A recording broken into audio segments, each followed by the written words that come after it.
So, und damit herzlich willkommen bei Maximal Minimal. Mein Name ist Max und heute gibt es eine Lokvorstellung. Und zwar die Märklin 39900, die Baureihe 294. Also eine Rangierlok. Jetzt denkt ihr sicherlich, was? Da gibt es gar keine 218er jetzt? Was ist da los? Ja, also ich muss sagen, man muss natürlich auch mal über den Tellerrand hinaus schauen, auch wenn man natürlich dann seine Lieblingslokomotiven gerne um sich hat, sage ich jetzt mal so. Aber auch so eine Rangierlok zum Beispiel, die fährt immer noch 294er, überall bekannt, auch viel, ich sehe sie oft vor Müllzügen zum Beispiel oder in Rangierbahnhöfen sieht man sie, also von dem her muss ich sagen, habe ich da auf jeden Fall zugeschlagen. Kann man immer gebrauchen als Alternative zu den V100 bzw. 212er oder auch V60 oder 360, 62, alles 64, alles was damit dazugehört. Genau. Deswegen packen wir sie hier mal aus. So sieht die Lok aus. Sieht doch schon mal sehr, sehr gut aus. Deswegen ich packe sie noch weiter aus und tue mal die Verpackung nach hinten.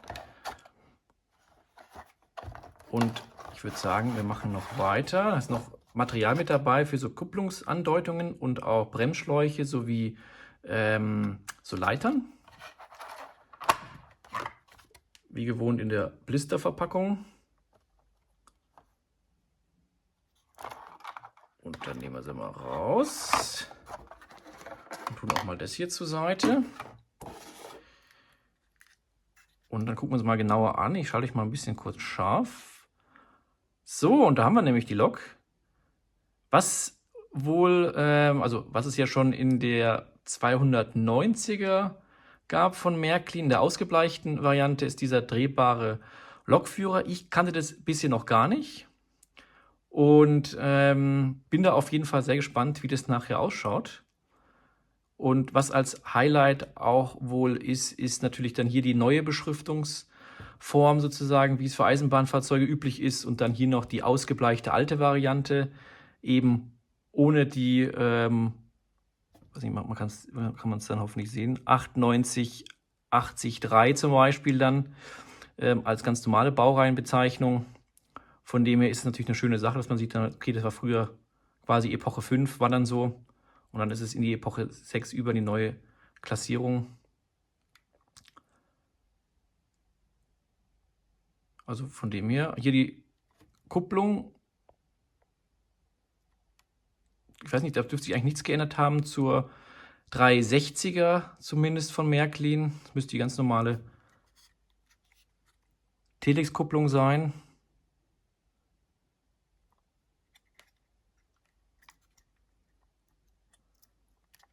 Also hier kann man noch näher ran.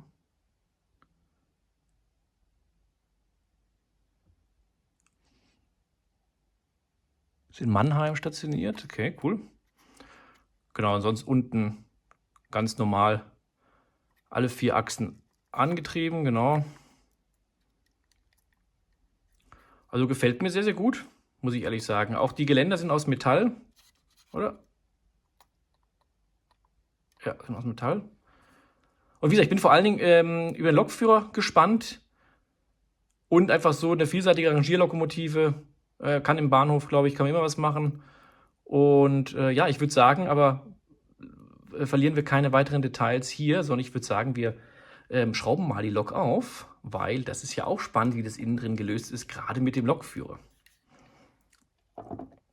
Und da nehme ich mal am besten die Lokliege, drehe die Lok mal um und habe in der Bedienungsanleitung schon gespickt.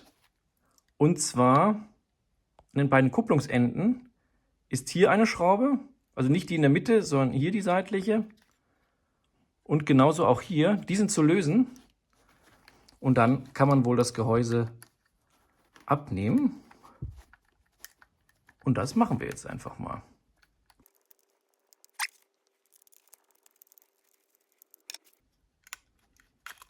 Ah ja. So. Und da haben wir es schon. Und ich würde sagen, ich gehe jetzt mal ein bisschen näher ran. Ich hoffe, das passt so für euch, dass ihr mich auch sehen könnt. Deswegen, ich habe dann eher sonst, ihr wisst ja auch in den Filmen, eher immer die 218er, die man aufgeschraubt hat, die haben sich auch nicht verändert. Upsa, genau. Und jetzt mal gespannt, wie nämlich die aufgebaut ist. Also wir haben in der Mitte den Motor mit Schwungmasse. Wir haben hier LED-Plättchen. Hier nochmal einfach die Platine als solches. Das ist wahrscheinlich dann der Lautsprecher, genau, Platine, wo dann hier einmal die Lampen, sprich, also was heißt Lampen, also einmal die Lampe für den Führerstandsbeleuchtung und einmal dürfte das für den Servo sein. Der Servo ist nämlich hier, das schwarze Gehäuse, für nämlich den Lokführer. Und der wird hierdurch adressiert, durch diese 3 Kabel müsste es eigentlich normalerweise sein. Servomotoren haben 3 Kabel und das hier für die Führerstandsinnenbeleuchtung. Hier die blau-grün sind wie gewohnt die Motorkabel. Und das andere sind Massekabel, also das braune, schwarz kann ich wahrscheinlich dann für den, weiß ist für den Lautsprecher. Die anderen sind alles für die Lampen, die dann auch runtergehen. Man sieht's hier unten zum Beispiel, die gehen dann zu den Lampen sozusagen, die dann hier, also weiß-roten Lichter an der linken Seite, eben zusammen mit der gekoppelt.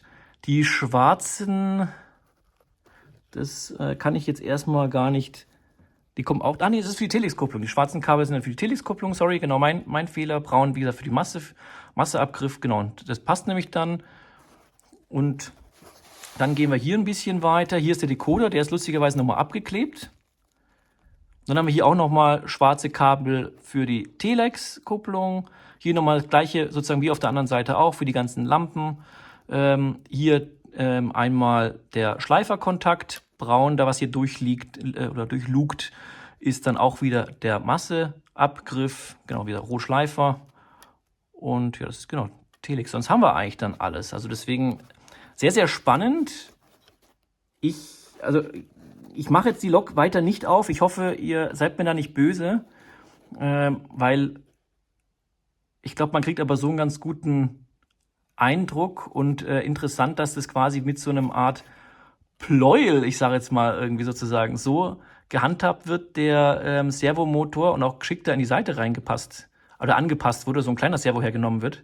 Das ist wie bei einer Dampflok, so eine Art Mini-Pleuel, ja, Kurbelwelle etc. Also deswegen echt eine ganz lustige Sache. Und dann dreht sich hier dann, je nachdem wie das dann kommt, dreht sich dann der Lokführer so oder so. Auf kleinstem Raum wirklich gut gelöst. Und wie gesagt, meine erste ursprüngliche V90, die ich aufgemacht habe. Deswegen cool gelöst, muss ich dazu sagen. Geht auch einfach zum Öffnen. Ja, und genau, hier unter dem Ding ist der Decoder drunter. Also ich glaube, das habe ich gerade eben gesagt dann. Also den kann man natürlich dann wechseln. Warum sie überall diese Folie drum gemacht haben, das weiß ich nicht. Vielleicht einfach um die Kabel nochmal zu halten. Obwohl also hier macht es Sinn, vielleicht, dass die nicht irgendwie einklemmen. Hier gibt es keine Kabel. Das wäre interessant, falls es jemand weiß. Ich weiß nicht, ob das jetzt auch wärmeableitend nochmal irgendwas sein soll. Das kann ich wirklich nicht sagen. Das ist das Einzige, was ich nicht weiß. Aber sonst echt eine coole Konstruktion. Und ich jetzt würde sagen, wie immer, wir bauen sie zusammen und wir möchten sie natürlich auf der Anlage sehen, wie sie dann in einem kleinen Video uns viel Freude bereitet.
2 aus Gleis 22 umsetzen mit 5 Wagen auf Gleis 23.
Lok 2 aus Gleis 4 umsetzen, 9 Wagen auf Gleis 7.